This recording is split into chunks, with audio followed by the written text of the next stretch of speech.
नमस्कार, मैं आपके साथ भास्कर तिवारी। नवोदित भास्कर में आप सबका स्वागत है।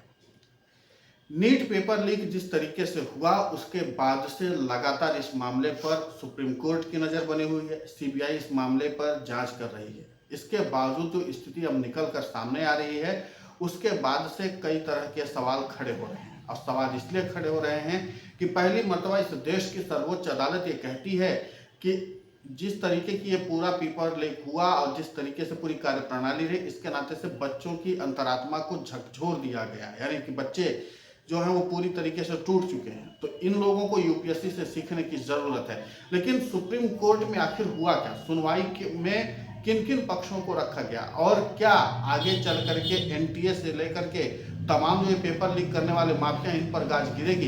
इन तमाम विषयों को समझने के लिए हमारे साथ सुप्रीम कोर्ट के जाने माने वकील नरेंद्र मिश्रा जी मौजूद हैं। सर, आपका बहुत बहुत स्वागत है। और जिस तरीके से जस्टिस नरसिम्हा ने इस पूरे मामले की सुनवाई की और जिस तरीके से उन्होंने टिप्पणी की, क्या लगता है कि एनटीए के वाइट कॉलर लोगों तक के जो कॉलर हैं वो पकड़े जाएंगे और उसके बाद उन पर एक्शन होगा? और शिक्षा मंत्री भी अब इसमें फंसते नजर आ रहे हैं। तिवारी जी, अभी इस समय पर भारत देश की जो एग्जाम कंडक्ट कराने वाली एजेंसी है एनटीए, वो इतनी मोटी हो चुकी है कि अब उसकी परत दर परत को खोलना न तो सीबीआई के बस की बात है और न तो ईडी के बस की बात है, क्योंकि यह प्राइवेट एक एजेंसी है।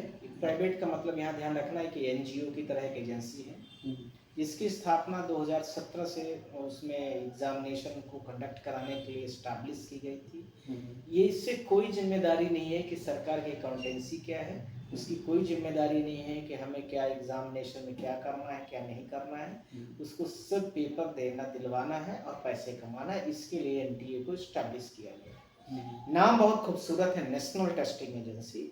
जितने भारत देश के एग्जामिनेशंस होते हैं, खासकर इंस्टीट्यूशन टेस्ट वाले, और इसके साथ में जो विभिन्न प्रकार के और भी बोर्ड्स की तरह ही, प्री बोर्ड्स की तरह ही एग्ज़ाम जो है, जो दिल्ली यूनिवर्सिटी का हो गया, इसके साथ में भी नीट का हो गया, इसके साथ में और भी यूजी पीजी के हो गए, और जितने भी यूनिवर्सिटीज़ के कॉलेजेस के एग्ज़ाम है, सारा का सारा इन्हीं के हाथ में दे दिया गया है। अब यहाँ से ये नीट का पेपर जो स्कैम कहा जा रहा है कि पेपर लीक हुआ या पेपर को गेस्ट पेपर दिया गया, नाम उसका नया गेस्ट पेपर बताया गया। हमारी पिटीशन जो है Alok Sharma and Priya Mishra versus union of India, उसमें सारे टीचरों को सारे बच्चों को लेकर के हमने बोला था कि सब लोग कंपनसेट करें। मुझे लगता है कि वो बात काफ़ी तेज़ी से फैल गई पूरे देश में, और फैलते फैलते इतना तेज़ी से फैल रही कि जो विभिन्न देश की सरकारें हैं वो बच्चों को फ्री ऑफ कॉस्ट में उस दिन के लिए ट्रांसपोर्टेशन वगैरह के लिए कर रहे हैं। दूसरा हमने बोला था 1-1.5 महीने जो बच्चों का लॉसेस हुआ है, टाइम किल हुआ है, मतलब दोबारा एग्जाम देंगे तो उसके लिए दोबारा रिकंडक्ट करें एग्जामिनेशन को। तीसरा मैंने बोला था कि जो उनका एक्सपेंसेस उस 1.5 महीने का होगा वो सरकार उनके अकाउंट में पूरी तरीके से भरपाई के तौर पर आती। इसके बारे में तो जस्टिस नरसिम्हा ने बोला नहीं, ये बोला कि आत्मा झकझोर देती है। आत्मा झकझोर देती है तो आपको सुमोटो ले लेना चाहिए था। चलिए, एनटीए ने एक पेपर लीक कर दिया। दूसरा, आप सबको पता है कि उसके बाद एसएससी का हो गया, खुद ही सरकार ने अपने से कैंसिल कर दिया। फिर सीबीएसई का हो गया, और जिस व्यक्ति ने प्रश्न उठाया उसको देशद्रोही बता दिया गया, पाकिस्तानी। मतलब इतनी बेशरम मीडिया है भारत देश की, उसको शर्म नहीं आती कि इतने बड़े लेवल पर बोल देती कि यदि आपने प्रश्न उठाया कि ये गड़बड़ी है, प्रधानमंत्री पर आपने प्रश्न कर दिया, तो हम किससे कर लें, तुम ही दे दो जवाब उस चीज का। दूसरी चीज इसके साथ में एनटीए पर कर दिया, तो एनटीए हो गया तो क्या हो गया, एनटीए से नहीं पूछ सकते। हमारे भविष्य का निर्माण कर रही है, वो हमारे भविष्य को बर्बाद कर रही हो। अरे धर्मेंद्र प्रधान जी से पूछ लिया, जो इतने बड़े काबिल अरे काबिल है तो क्यों पेपर लीक हो रहा है, इसको बताओ ना, कौन बताएगा। पर ये सब काम करने वाले जो चापलूस टाइप की मीडियास हैं, ये सब काम करने वाले वो भारत देश के लोग हैं जो भारत के चौथे स्तंभ के नाम पर कलंक है।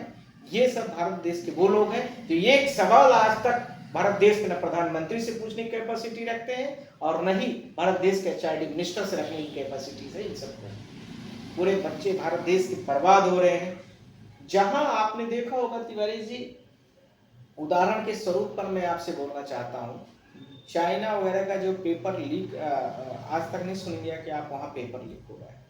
वहाँ का एग्जामिनेशन कितने फेयर तरीके से कंडक्ट होते हैं। वहाँ पर भारत देश की तरह कोई प्रणाली प्राइवेटलाइजेशन को एजुकेशन में नहीं डाला गया है, ध्यान रखना, जबकि इतना बड़ा कैपिटलिस्टिक कंट्रीज है, पर यहाँ हर चीज में एजुकेशन में ठूस ठूस के पूरा प्राइवेट डाल दिया गया है। टीचरों को तो अब क्या नई प्रथा लाई गई कि भूसा कलेक्ट करना है, कितना है, क्या है उसका, 49 किलो 49 kg भूसा इकट्ठा करेंगे भारत देश की एक हफ्ते में 49 किलो भूसा बैंक तैयार करना है। आप बताइए, मवेशियों के लिए। ये टीचरों का काम दिया गया है। जिस प्रकार की सरकारों को आप चुनते हैं वही काम आपको दिया जाता है। जिस प्रकार से सरकार गवर्न करती है और जिस प्रकार से सरकारों का आचरण होता है, जिस प्रकार से सरकार अपनी जिम्मेदारी से भागती है, ऐसे लोगों को जब आप चुनाव करेंगे ये सारी चीजें आने में कहीं कोई दिक्कत नहीं होगी, यही चीजें बढ़ेंगी धीरे धीरे। तो दूसरा मैं आपसे जो कहना चाहता था, तो वहाँ के जो एग्जामिनेशन कंडक्ट करने की प्रणाली है आज दुनिया को टक्कर दे रहा है। आपने देखा होगा, मैं थोड़ा पॉलिटिकल कर रहा हूँ, मुझे करना नहीं चाहिए।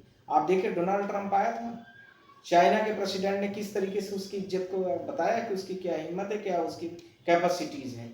तो जिस तरीके से चाइना ने अपने एजुकेशन सिस्टम पर किसी भी कंट्रीज की तरह अपनी व्यवस्था को नहीं बिगाड़ा है, और आज देखिए दुनिया की सबसे अच्छी इकोनॉमी में है, दुनिया की सबसे अच्छी टेक्नोलॉजी इसमें है। जो मेरा कहना था आपसे, जिस तरह से भारत देश में या दुनिया में विभिन्न प्रकार के रिसोर्सेस हैं, कोयला है, बिजली है, पानी है और बहुत तरह की एनर्जीज के रिसोर्सेस होते हैं, उसी प्रकार से ह्यूमन भी एक रिसोर्स है, और उस ह्यूमन रिसोर्स को भारत देश पूरा पूरी तरीके से डैमेज कर रहा है। भारत सरकार उसको पूरी तरीके से एक्सप्लॉइट कर रही, खत्म कर रही, उसमें कुछ भी नहीं है उसके पास, न कोई मॉडल है, न कोई नौकरी करने के लिए कोई इनके पास तंत्र है, न इनके पास कोई एजुकेशन का मॉडल है, न कोई सिस्टम है, क्योंकि ये खुद डरते हैं कि यदि मैं ज़्यादा पढ़ा लिखा कर दूंगा तो लोग हमसे प्रश्न करेंगे, और ये प्रश्न से भागते रहते हैं। ये सारी चीज़ें, इसलिए इशूज आ रहा है। अब सर मूल प्रश्न ये है कि क्या शिक्षा मंत्री को कंटिन्यू करना चाहिए? ये पूरे देश की जनता पूछ रही है कि सुप्रीम कोर्ट आखिर इस मामले पर सो मोटो क्यों नहीं ले रहा है? आप जितने एग्जाम कराते हैं एक भी एग्जाम आपका सफल नहीं होता, सिर्फ यूपीएससी का। और यूपीएससी में भी एक कंसर्न आया है कि 55 पन्ने का इस बार जो है 55 पन्ने की कॉपियां होती हैं, आप तो जानते ही हैं ये सब चीज, लेकिन इसके बावजूद 55 पन्ने का यूपीएससी का पेपर आया है, 2-2 पैराग्राफ के क्वेश्चन थे। ये क्या चल रहा है और क्यों चल रहा है ये समझ से परे है। तो सो मोटो लेकर के ऐसे शिक्षा मंत्री को एक्शन तो लेना चाहिए। फिर बताया मैंने आपसे ना कि वर्तमान व्यवस्था जो है वो सरकार के नियंत्रण में है, चाहे कोई भी कोर्ट हो, हर जगह उनका इंटरफेरेंस है।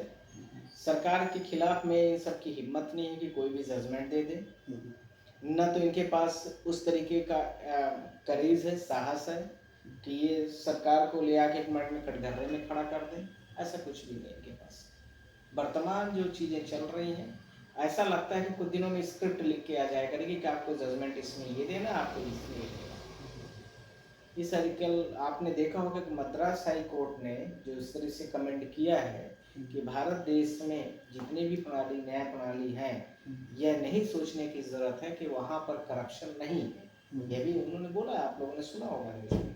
है किस लेवल पर है यह नहीं कहा जा सकता, पर है हर जगह पर। ये बड़ा विषय है, इस प्रकार से सारी चीजें बोली जा रही हैं, और मुझे लगता है कि यदि इतना ही सबको इतना देखने की जरूरत है, तो इलेक्शन की प्रणाली आप देख लीजिए, आप देखिए वोटर राइट्स की प्रणाली देख लीजिए, आप SIR की प्रणाली देख लीजिए। अभी SIR का 2 ही दिन पहले आया है, जो आया है ऑर्डर, उसमें देखिए ना, किसी भी व्यक्ति का वोटर लिस्ट से नाम काटने का पावर, उसकी नागरिकता का अधिकार, वोट काटना जोड़ना वो ठीक है, पर नागरिकता का अधिकार उसका सुप्रीम कोर्ट, हाई कोर्ट या कोई भी कोर्ट सुनेगी। इलेक्शन कमीशन ऑफ इंडिया को आपने कैसे दे दिया? वो जिसका आदमी होगा उसी को रखेगा, जिसका नहीं रहेगा उसकी नागरिकता बाहर कर देगा। ये कौन सा नियम है? इसमें हमें तो मतलब हम खुल के कह रहे हैं, हम क्या, बहुत सारे लोग कहेंगे, समय आने दीजिए, सब कहेंगे भारत देश के जिस तरीके से सारी चीजें हो रही हैं। कल को इलेक्शन कमीशन कहेगा कि Tiwari ji you are not supporting to the government, इसलिए मैं आपका नाम काट रहा हूं। अब आप कोई कोर्ट में जाके अपील नहीं कर सकते हैं। ये नियम पहले नागरिकता का 1935 का एक्ट, 1949 का एक्ट, ये सब उठा के देख लीजिए आप। हर जगह लिखा गया है कि सुप्रीम कोर्ट ऑफ इंडिया या हाई कोर्ट ऑफ मतलब स्टेट्स, उसको वो उनके पास पावर होगा, पर ये कहाँ से पावर कर दिया इन्होंने। तो ये सरकार जो वर्तमान में चल रही है और जिस तरीके से कोर्ट काम कर रही हैं, पूरे भारत देश के मुझे लगता है करोड़ों बच्चों की जिंदगी फंसा दिया है। जो भारत देश के नए युवा हैं वो बर्बादी के पूरे कगार पर हैं। उनको सिर्फ 2 काम कराए जाएंगे। अभी समय आ रहा है, यूपी का चुनाव पारा बढ़ाने वाला है, हिंदू मुस्लिम शुरू होगा और नहीं होगा तो कांवड़िया यात्रा में उनको बुला लेंगे सबको। जो बेरोजगार हम कहाँ जाएंगे, कांवड़िया यात्रा में चलिए। और वो स्वागत किया जाता है पूरी सरकार का, मुझे लगता है ना बहुत मल्टीपल पैसा उसमें खर्च किया जाता है। मशीनरी लगती है सर, पूरा हेलीकॉप्टर से फूल बरसाने से लेकर पढ़ाई लिखाई के लिए नहीं देते हैं पैसा, कह देंगे कि हमारे पास पैसे नहीं है। पढ़ाई लिखाई में टीचरों को लेकर के अपॉइंटमेंट नहीं करेंगे, किताब कॉपी के लिए पैसा नहीं देंगे, छतें टूट रही हैं, गिर रही हैं, टाट पट्टी नहीं, उसके लिए कोई व्यवस्था, उसके लिए नहीं फूल बरसाएंगे कि बड़ी अच्छी स्कूल बनाई है हमने, उसके लिए कोई बात नहीं करेगा। कांवड़िया यात्रा चलेंगे, पियरी बाबा पहन लेंगे, पूरे देश को बिल्कुल शिक्षा व्यवस्था से शून्य करते जा रहे हैं। ये दुख के साथ कह रहा हूँ कि अगला भारत देश क्या होने जा रहा है। और जब इतिहास भारत देश का लिखा जाएगा कि कोई लिखने वाला साहस किया भविष्य में, तो देखना कितना इस भारत देश की दुर्दशा होगी। जी बिल्कुल सर, व्यस्ततम समय निकाला सर, इन तमाम विषयों पर आपने बहुत मजबूती से पक्ष रखा सर, आपको बहुत